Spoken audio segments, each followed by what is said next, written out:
So this is what Hitman GO looks like. And this is kind of like the pitch for it. So it's a game that featured Agent 47. It's a turn-based puzzle game. It is an aesthetic inspired by dioramas and architects' models. And it plays on mobile. So when it was announced, it was definitely met with a few raised eyebrows. It's not your classic take on a Hitman game. But when we released it, we received a lot of praise from critics and fans, which we're very thankful for. So we thought we kind of found a winning recipe, almost a formula to make games that have great success, right? You take a big AAA franchise, the turn-based puzzle gameplay we established, this aesthetic inspired by architectural model and diorama, and you put it on mobile, and just like this, you got a great game. We thought that's going to be easy. So for our next game, we decided, well, we're just going to do the same thing with a different franchise. The group Square Enix also owns the Tomb Raider franchise, so we thought this is going to be perfect. We already have the recipe, we just need to do that. And this was kind of our first concept for that game. It's a little hard to see, it's a little dark here, but basically it's really similar to Hitman GO with a few minor differences. So we're keeping this whole board game aesthetic, we still have this pawn, Lara Croft moving around. And we felt like, even though it was really, like it was nice for a sequel, it felt like it was the direct link, we felt like it was a little bit too much of the same. And we felt like we needed to bring something fresh, if only to keep our interest while production, and also obviously the interest of the players. So we thought, okay, maybe it's not necessarily about dioramas after all. Maybe the inspiration it's more like a general thing where it's an inspiration from a real world object in a sense of physicality. So maybe we can find other real world object as an inspiration. So we tried a few things. We thought, well, maybe pop-up books. Maybe we can get this aesthetic based on pop-up books, or maybe museum pieces, which would be more in line with the Tomb Raider franchise, or maybe even a mix of both, like at the bottom right there. And all these things, they're really cool. I mean, the artists came up with them, and we were like, oh, that's awesome. Let's do this. But every time something felt kind of wrong. And it was hard to pinpoint what it is, and we had to take a step back. And one thing that feels kind of important for me as part of the success of Hitman is a lot of people told us, basically, Hitman GO, this is a quote from Engadget, so Hitman GO feels like a real Hitman title despite a complete change in format. And I think that was kind of key to the success of our first game. So we asked ourselves, how did we manage to do this? And maybe it's not necessarily about the physicality, the diorama, all these individual elements, but maybe it's more about our process. How did we approach the creation of Hitman GO? And I think there are two forces that drove our process.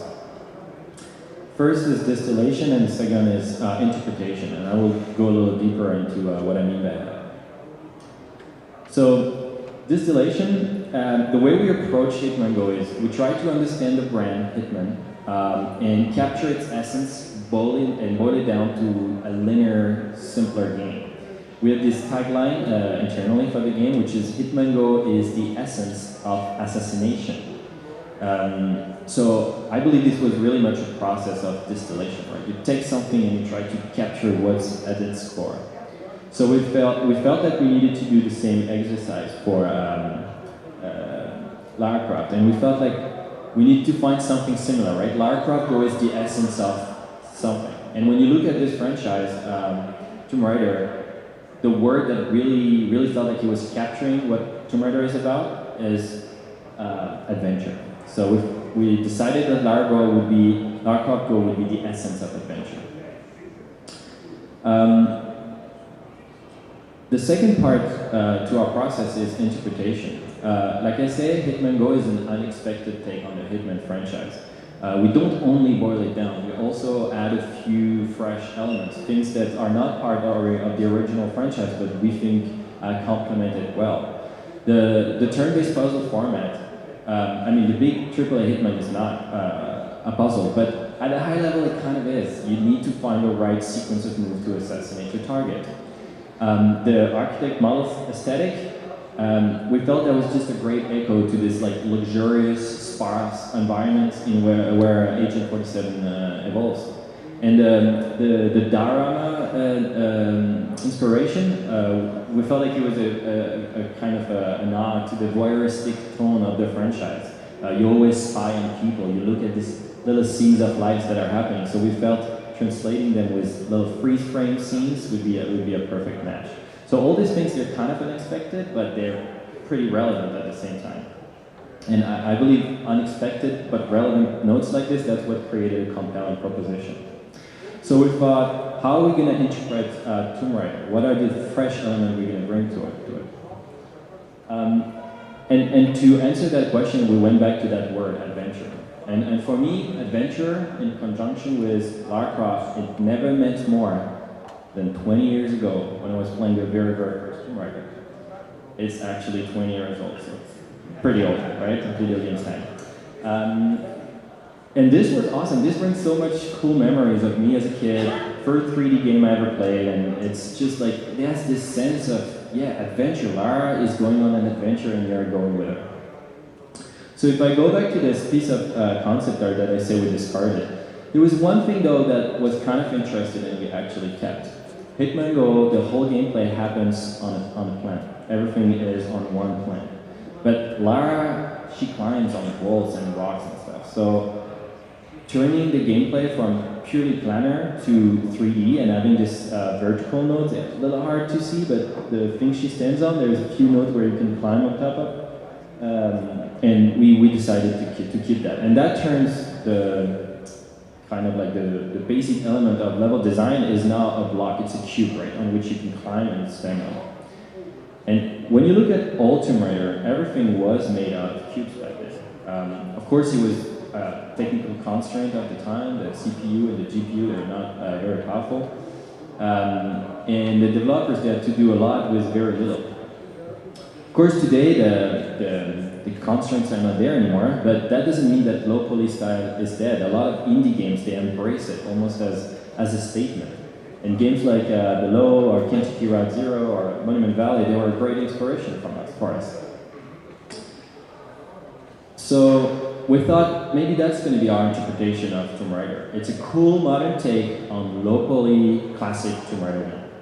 And this was kind of like an initial kind of asset we did to pitch this. This is the old school wheel menu from Tomb Raider, but with like low poly, super minimalist assets.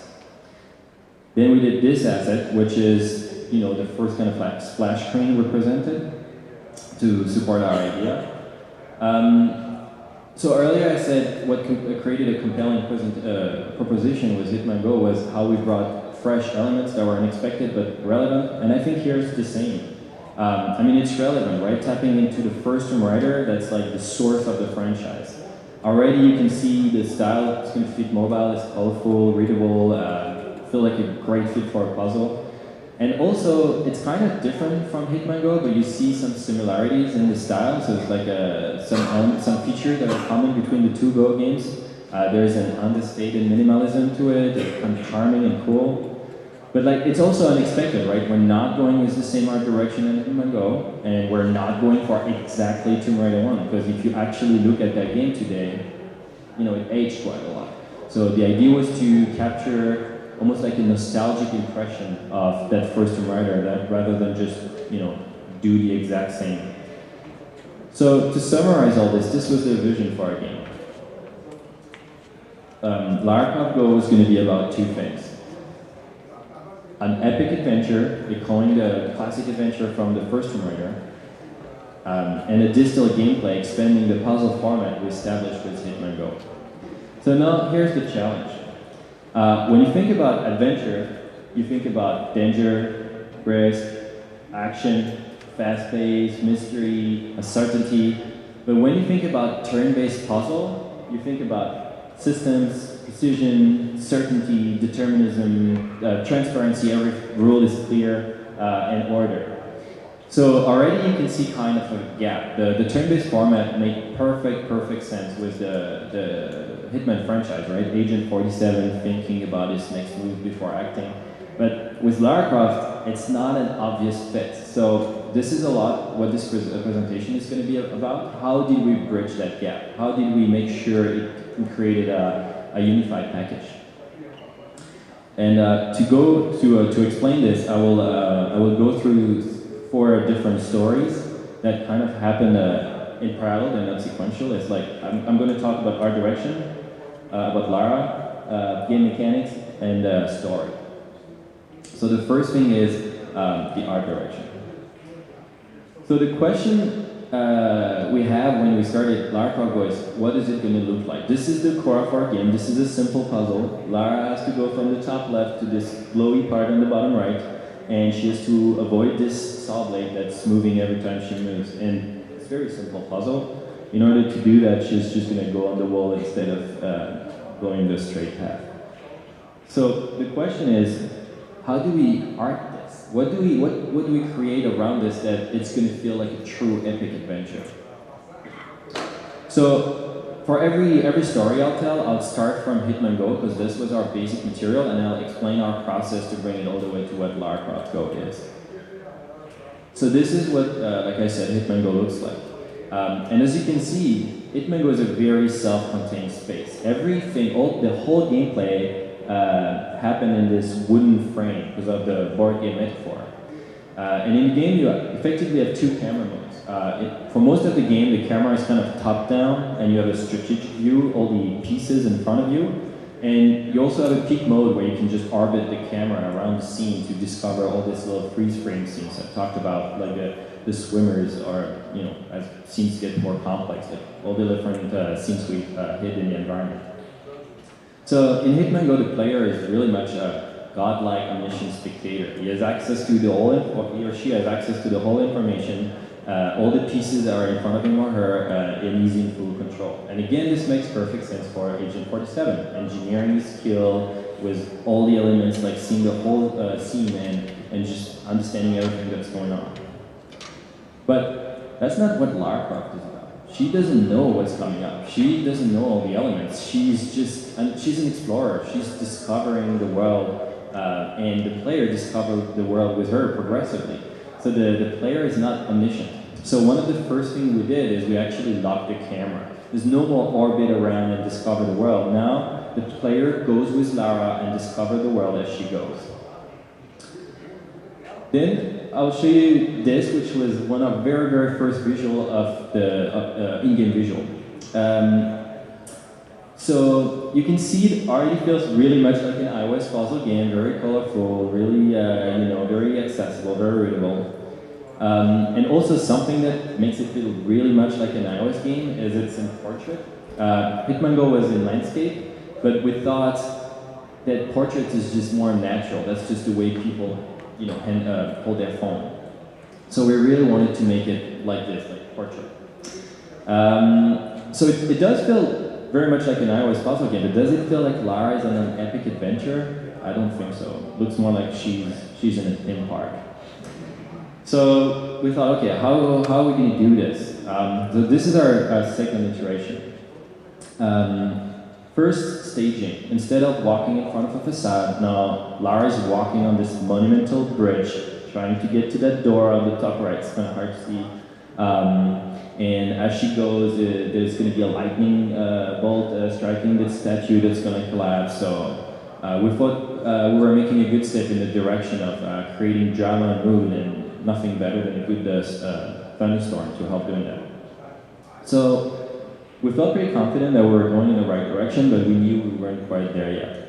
So we asked our Thierry, who is our art director and a concept artist, what can we do to make it a little more epic? And he said, okay, no problem, I'll do a paint over for you guys. So one thing he did is, instead of just like, I go back one. So here Lara is walking on a bridge. Further. Now Lara's walking on a dangerous bridge. We open the bridge underneath to create, so the player understands that, yes, there's a big gap underneath. And also, same thing, again, hard to see, but in the background, it just opens to a vista. So it opens the environment. Basically, it's just, the idea was to let it breathe, not fill the screen with a temple, but create layers of environments. And course, that already helped a lot. And he said, I have another trick for you guys. If you really want to make it epic, there's a classic technique that we use. It's called sense of scale. If you put a tiny character in a massive environment, a massive temple, it will look so epic. And we're like, awesome, that's it, we're gonna do that. Easy peasy. Put it on phone, didn't work so well. And that's kind of one of the lessons we learned is concept art is a great source of inspiration, but it's a different medium. You cannot directly translate it to your game, especially when you're working on tiny phones with small screens. So instead of having literal transcription of the concept art, we had to be a little more clever and see how we could translate it to the different medium that is making video games and not illustration. So if I go back to this picture, there's one thing that really sticks out is how the artists use kind of 3 different grounds to tell a story. So on the top left, it's hard to see, but on the top right, you see it as well, this snake silhouette thing, that's the foreground, helps frame the scene and helps a lot with composition. Then there's the middle ground where most of the action happened, and then there's a forest kind of in the background. So we thought, yeah, we can use this. So this is a little further in production, and you can see at the bottom and top there's like this black silhouettes of rocks that make you understand you're in a cave. Then there's the puzzle, that's where Lara is, and in the background again there's a fog that's going, that's just revealing part of the environment and just it fades away. So another thing that we realized is every time we would send a portrait screenshot to the artist to make a paint over, they would always return to us a landscape paint over. So at one point we had to give in. Even though we really like the idea of portrait for ergonomics reason, it's true that landscapes made it way more cinematic. And it increased the sense of exploration because we could show way more of the world when it was landscape. So we just went with that. Again, I'm fast-tracking a little bit into the production. So basically we refine what we already established, strengthen the foreground, middle ground, background. We use like bold on-screen composition. Some screens have like a huge part of it is the silhouette black, or like a very, like everything is black and there's a tiny corridor of gameplay in the middle, like using the tools we established to create interesting composition. Something else that's really interesting is because we knew exactly where the camera was at any point, like we know for each node where Lara is going to go, we know exactly what the player is going to see on the screen. We didn't work in 3D, we didn't create a full-on 3D world. Instead we were just pressing play, looking from the camera, from the gameplay camera, and adding 3D elements from that view. So if you look at a scene in our editor, as soon as the camera goes away from the camera view, everything like, there's big holes and world just ends basically. Because we knew the camera would never go there. So that saved us a lot of time.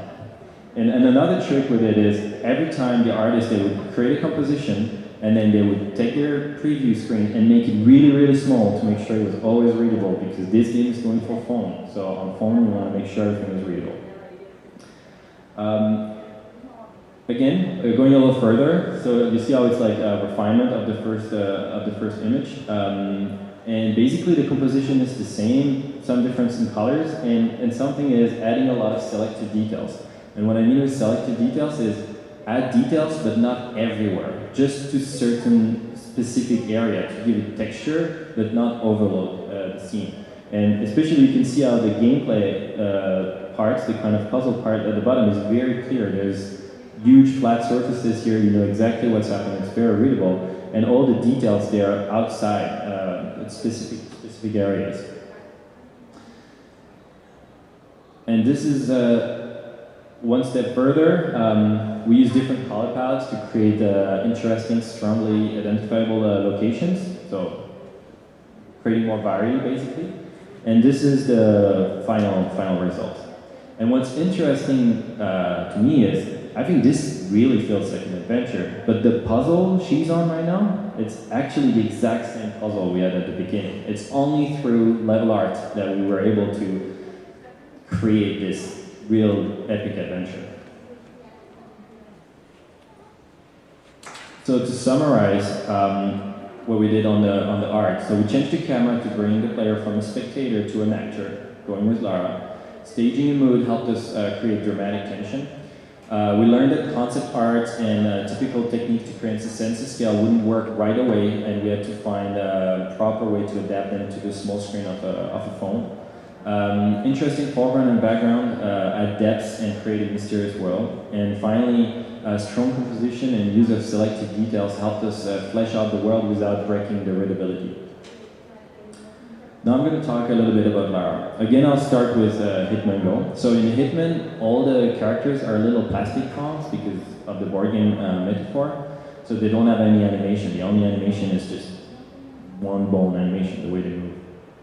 And that's how we started with Lara Croft GO. And it worked well for simple moves like this, but when we went to a more complicated move, like on the right, it started to be kind of awkward. Like there was all this freeze frame that we had to add, like she's climbing and then she's collapsing, and it's just the whole metaphor didn't hold up. It wasn't cool anymore. So we thought, okay, we need to animate Lara, and we did a quick try. Just do like a quick walk cycle, throw it in the game, press play every time you move, and we could see the potential right away. But obviously this is just the first step, right? It worked, but it didn't work. It was just, okay, I can see where this could be going. And as often, you have an idea like this and you need to refine it, make sure it works from every angle, and that's what we had to go through. So the problem is turn-based gameplay with an animation like this, it feels very, very stop and go, very robotic. And when you think about Lara, so she is an adventurer. She's athletic, she's reckless, she goes into all this badass combat, and has all these iconic moves like the handstand from the first one, right? So again, for Agent 47, it makes sense to have a stop-and-go game, but for Lara, we needed to find something to make it smoother. So the first thing was obviously make it snappy, right? If we have an animation that's too long, it's just you input and then you wait for the animation to play, and it just doesn't feel reactive. So the game designers realized that the good spot was 0.3 seconds per move. That felt, very, very reactive. So we tried this, and the animation on the left is actually 0.3 seconds, but it feels very robotic. And usually what you do in animation is you have kind of a settle at the end that makes it more smooth and fluid. And that added something like 1 second to the animation. The actual move, the actual displacement is 0.3 seconds, but the move is the settle is 1 second. So how were we gonna solve this in our game? And the way we did it is basically the actual move, the 0.3 second where Lara moved from point A to point B is mandatory, but if the player inputs another command, then we just skip the settle and start the next animation. And this felt just great. When you would swipe and wait, she would have a nice fluid motion, and when you would stack inputs, she would just go one walk after another. So this is what we had, and it felt very satisfying. I remember playing around, just moving around, swiping on the screen, having Lara move around. The problem was when we added enemies, everything slowed down. So now you would swipe, Lara would move, then some enemies would move, and again it felt like it was kind of sluggish. So we decided to go with monoturn. That was going to be the ultimate solution. Everything happens at the same time. You swipe and the enemy moves when Lara moves. Everything's happening at the same time. And it felt awesome. Of course, this is going to work. This is going to be great. The problem is that it wasn't clear anymore what was the outcome of the game. And for us, it was really important that as a player, you know exactly what's going to happen. If I swipe Lara to the bottom right, and the spider moves at the exact same time, who's going to win? The spider, Lara, not clear. So it's better to have Lara move first, and then spider move, and in this case, we kill Lara. So monoturn was out. Instead, what we resorted to do, and we had no other choice, is basically if the player starts to enter inputs very fast, we just accelerate time a little bit. The animation plays faster, and you can see how the animation kind of snaps here, but usually when you play fast like this, you're really focused on Lara, and you don't really pay attention to what's happening around, and usually it's because you already know the solution up to a certain point in the puzzle. So the player is not looking at that, and it's better to feel reactive than to have the perfect animation for a game. So if I come back at these different screenshots of Lara Croft being reckless, going in combat, having all these moves, the way we translated this was no silver bullet, just like little tricks here and there.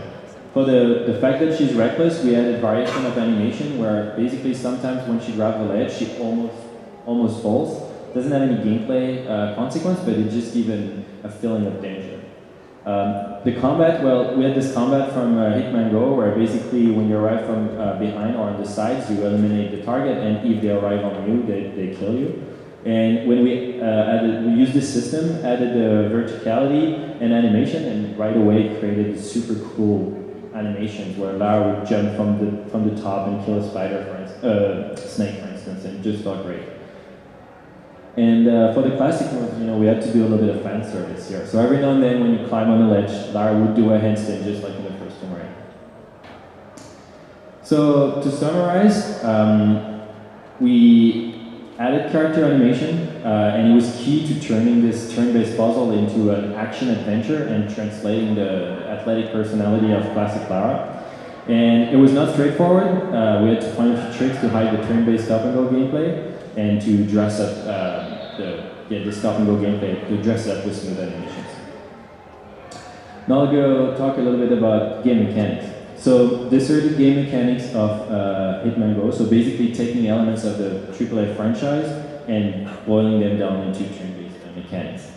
So we thought we were going to do the same with Lara, right? We just had to fill the boxes.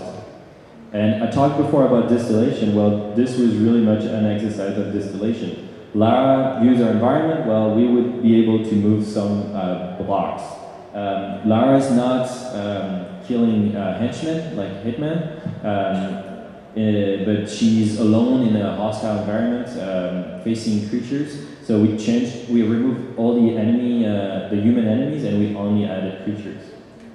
And finally, traps is such a fundamental part of Tomb Raider. We added these enemies that are, like the saw blade, like traps that are directly inspired by us watching Tomb Raider 1 on YouTube, like walkthrough and just taking elements and bringing them to the game. So this distillation process was really fun, and it created a lot of ideas. I remember we had a huge wall with so many post-its of different ideas, and we just took the one that we felt worked better from a gameplay perspective, from how iconic it is, visually make sure the UI for the mechanics is clear, people know exactly what happens when they play it. We just selected the one that we felt the best. There's a few other elements from game that we wanted to bring in the gameplay. And one is the sense of fast space and time pressure. But the thing is, time is not a gameplay resource in a turn-based game, right? You can take as much time between moves, and this shouldn't affect the gameplay outcome. So we had to find little tricks to do this. One was to have this, what we call the weak floor. Basically, the first time you walk on it, it crumbles a little bit, and the second time you come over, it's just going to collapse.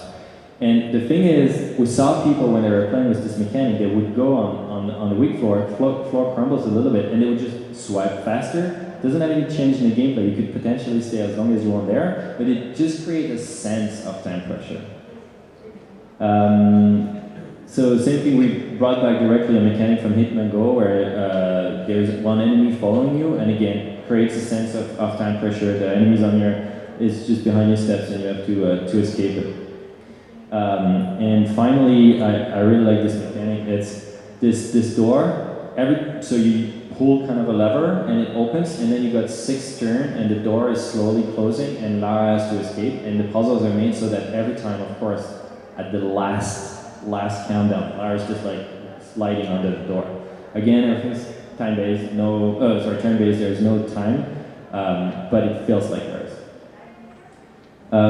To create a sense of danger, we started to combine mechanics together in almost this kind of Rube Goldberg machine where, for instance, your Lara is moving, Snake is following her, stepping on a plate, it activates a trigger that's going to crush it. So adding all these elements, these mechanics together created this sense of a very dynamic environment that again we felt was a good fit for the franchise. We added a boss fight because we just had to, because that's just so cool, and we thought it would be a great way to have this boss, and I will talk a little more about this character after, the snake, but we turned it into a puzzle. So making the boss fight into a turn-based puzzle also felt like it was a great way to combine everything. Something I want to mention is, as we were adding more and more complex mechanics, we had some issues, like some things that we didn't really know how this should behave, like some edge cases. Here, for instance, this Lara steps on the pressure plate. This push trap is going to push the spider on the boulder, and then what happens? Does the spider walk like circus style on the boulder? We didn't really know, and the more the mechanics became complex, the more edge cases like this started to appear. And instead of trying to fix them all, we just decided, okay, well, it's just never going to happen. We know exactly how many levels we're creating. Let's just prevent those edge cases from happening. And there is like so many unwritten rules that things we knew as game designers we shouldn't do, and we just don't explain it. We just don't do it, so it's not awkward. Something else we spend a lot of time on is readability. As our mechanics became more and more complex, we had to think, how can we make sure that people understand exactly what's happening? I talked about this lever you pull to open that door, and there needs to be a countdown displayed. And I remember our UI artist doing so many different iterations on this to find the one way that it really felt like it was clear what was happening. And of course, I should mention, playtesting a lot helps. We tested it so much, making sure people understand. Lara Croft GO is like Hitman GO, a game with no words, no tutorial, so we just have people try, and if they stumbled, didn't understand right away, we were back to the drawing board and trying to see how we can fix it. So to summarize, this was not like the art direction when we started from scratch. The gameplay was a version 2 of the framework we established for Hitman GO. We started with the mechanic design with an exercise of distillation of the classic mechanics from Tomb Raider. And then through theme and mechanics dress up, we managed to kind of disguise the tactical turn-based gameplay and turn it into an action-packed adventure. And in order to maintain puzzle readability and systemicity, as we were adding more and more complex mechanics, we had to go through a lot of iteration and find a lot of compromises to make sure it worked well from every angle. The last thing I'm going to talk about is the story. So, in Hitman GO, the story is there is no story. Basically, no, it's not entirely true. Basically, Hitman GO is structured in a very, very systemic way. Levels are packed into boxes, going with the board game metaphor again. There are 15 levels per box, and each box represents a mission of assassinating a couple of targets in different world locations. It's also, so it's very systemic. It's also implicit. We never really say where the places are. We don't name any character or targets, and there is no backstory. We leave that to the player imagination. And it's also symbolic. Like almost every box represents average day in the life of Agent 47. So we're definitely going for something that's not explaining a lot. It's very, very little details are given. And I think it's a great fit for the franchise. You don't really need, like Agent 47 doesn't really need to know much about its targets. It just needs to know it's going to eliminate them somewhere, and then another day goes on, etc., etc. And this is how we started with Lara Croft GO. Different location around the world where Lara Croft would get an artifact. So 15 levels per location, let's say. She finds an artifact and then she goes to the next location. And then we felt like this doesn't really work that much for Tomb Raider. I mean, it makes great sense for Agent 47, like I said before, going one contract after another, being a killing machine. But a Lara Croft game is an adventure. It's a story in the literary sense. There's a beginning, a middle, and an end. So we brought in our friend Eric, who is a narrative designer, and he helped us solidify this idea of making it a true story. So instead of having different locations, we needed to have one location, one artifact, and one villain. So far we have been treating the whole thing like Lara Croft and the something of whatever, like we don't really care. And then we realized, no, it needs to be very explicit. This is going to be Lara Croft and the Queen of Venom. We need to make a real character, to ground it, basically. Another thing our friend Eric brought us is the classic 3-act structure. With the beginning of the story is the setup, then there's a confrontation, and at the end there is the resolution. He explained to us this great tool, the narrative curve, that represents the fortune of the main character as time goes on. And to create an interesting dramatic plot, you need ups and downs. Moments where you feel like Lara's in control, and moments where she's really struggling. So if I map the story of Lara Croft GO on this curve, at the beginning she finds the tomb, so everything's going well. She awakes the Queen of Venom, and then the Queen chases Lara through her first maze. Lara dodges the Queen, and things look good again.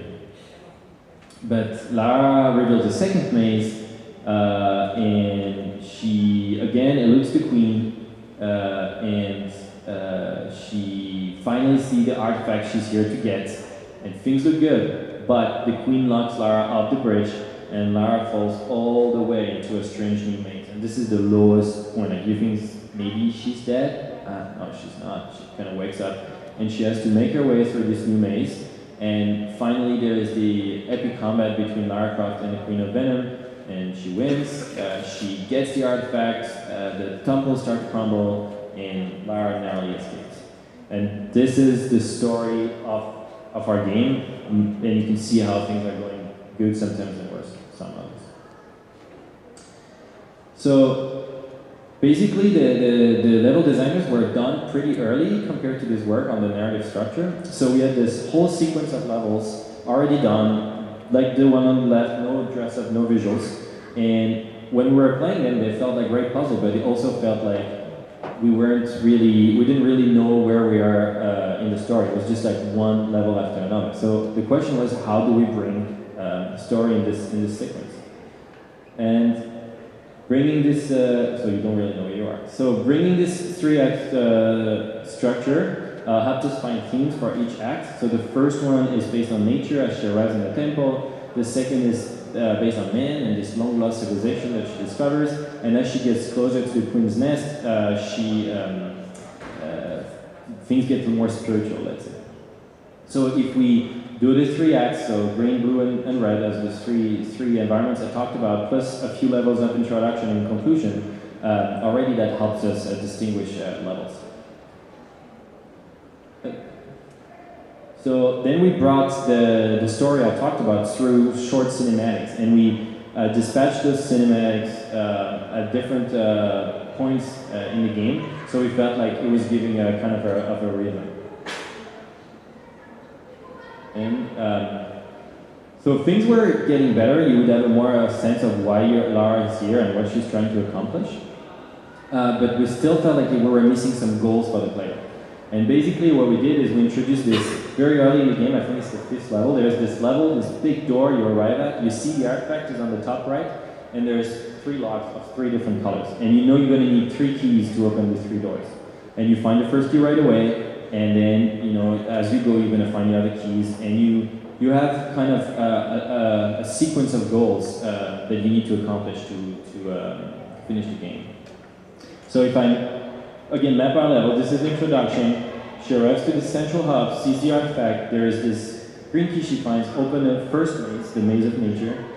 She gets the second key, come back to the hub. That opens the second maze. Find a third key, come back to the central hub. Finally, the door is open, she's going to get the artifact, but no, the Queen knocks her off the bridge.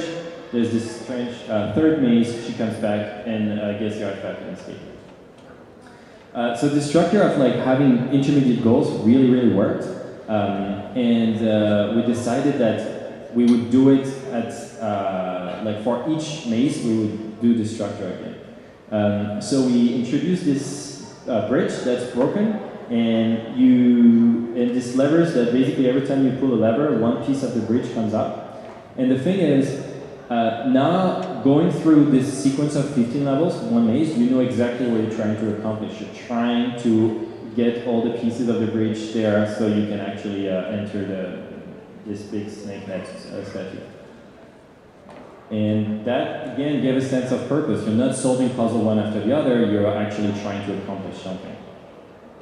And to reinforce even more the idea that levels are connected and they're not just a sequence of level, we added lots of little things like the map. Actually, we draw a little dotted line between every puzzle during the loading screen. Like all these things to make sure people understand levels are connected.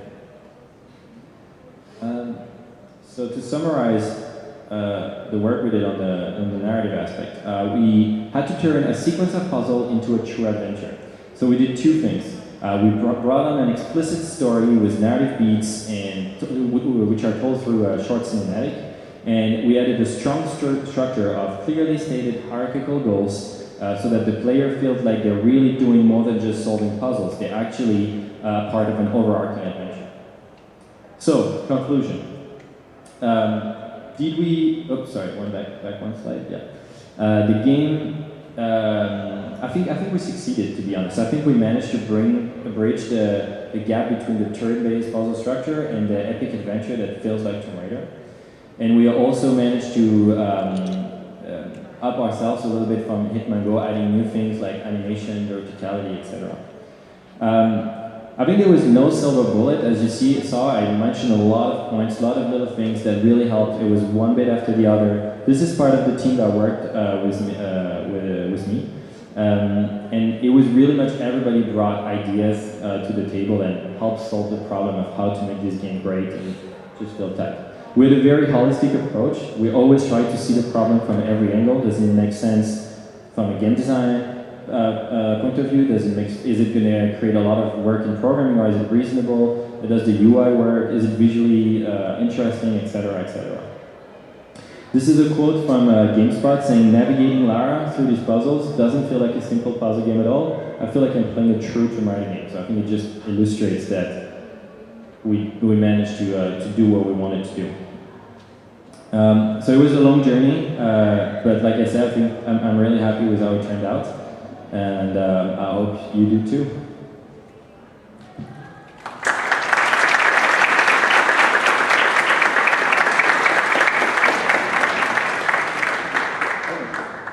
Okay. So a couple of questions. So after the research on the Tomb Raider franchise, how did the level design team come up with new levels? What was the criteria, novelty, creativity, challenge, or visuals? So who has this question? Okay, cool. So I think what I mentioned before, it was a little bit of all of this. The first step was obviously game design, like mechanics design, creating the new elements. And then it was really much playing with them. There is not, again, some silver bullet. Is you define some bricks, and then you play with them, create something interesting, and it could be a case where a level is really interesting, but it has this weird edge case, so you just have to trash it. We created way more levels than the amount of levels that are actually in the game. And it was really much an iterative process. And there was even instances where, like I said, all our levels were designed pretty early compared to the art direction and the narrative, establishing the narrative structure. And it happened that we had to change some levels just because with the story that didn't fit, we wanted to put the tiny cinematics there, and the level wasn't built like this, so we went back to the drawing board. So it's really much an iteration. Also, was there any kind of tools to prototype levels, or were they made on paper and then illustrated digitally?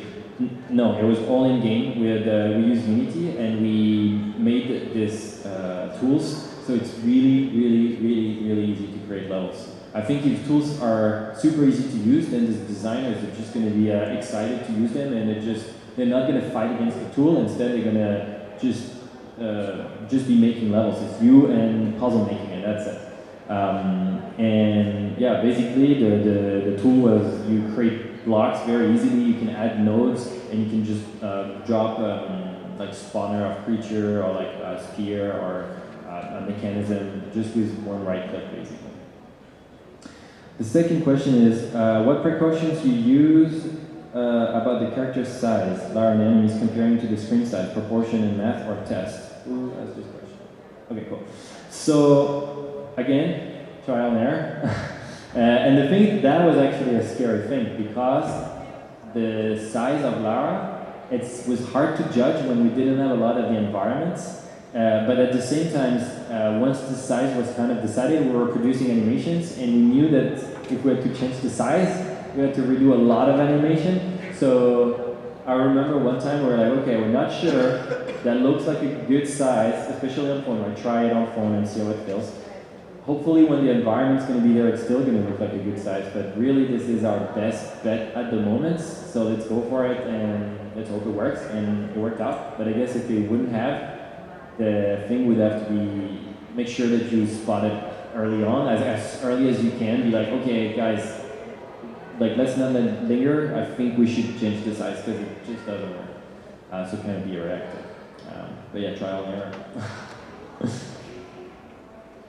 All right, any other question? Okay, cool. I'd like to know if, since the games were a huge success, if you have plans for a sequel or other games. So we just announced Deus Ex GO, which is kind of a trilogy, maybe? I don't know, never say never, that there won't be a fourth one, but Deus Ex, Hitman, and Lara Croft are the big brands that Square Enix Western owns. So it's going to come out in the summer, in September, I think. And yeah, that's about it. You can find more online, actually, about Deus Ex GO. Ooh, that's interesting. Yeah, I think as a studio, it's also important for us to not be the Go studio and only make this. It's important to create new things. I think we're really happy with the Go games, and every time we make a new one, it feels like it's better than the previous one. But we also want to explore new territory, which is always kind of scary because you're going back to something that, you know, sucked, because every project starts by sucking, and it's like going back into that loop of like the first screenshot, right? It sucks, and then you work and you work and you work and you iterate and you change and you adjust until it doesn't suck anymore. All right. Tem mais uma pergunta que eu gostaria de fazer? Pode ser em português que eu traduzo para ele aqui. Pode falar.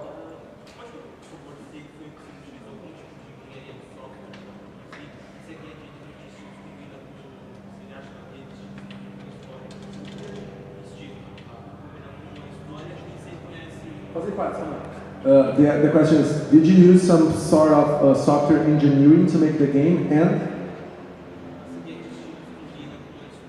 if the visual style guide matches the story of the game? For software engineering, like I said, my background is programmer, so and I think the thing I prefer is the architecture, making sure the bricks are well defined early on, making sure the code is going to be, we're going to be able to expand, add new mechanics, add new things. And then there's another programmer that worked with me where his strength is kind of the other end of this, which is just hack things so they just feel really good. You know, it doesn't make sense from a programming standpoint, but that's how it feels good. That's why the animation is smooth. It's a weird edge case, but we need to handle it so this doesn't look weird. And it was great working with him, and we had the two sides of the metal basically. Good architecture that scaled up nicely, and also just be able to just say fuck the rules. I mean, let's not care about the rules, so that it also feels tight from a gameplay perspective. Thanks very much, man. Appreciate it. Applause para ele.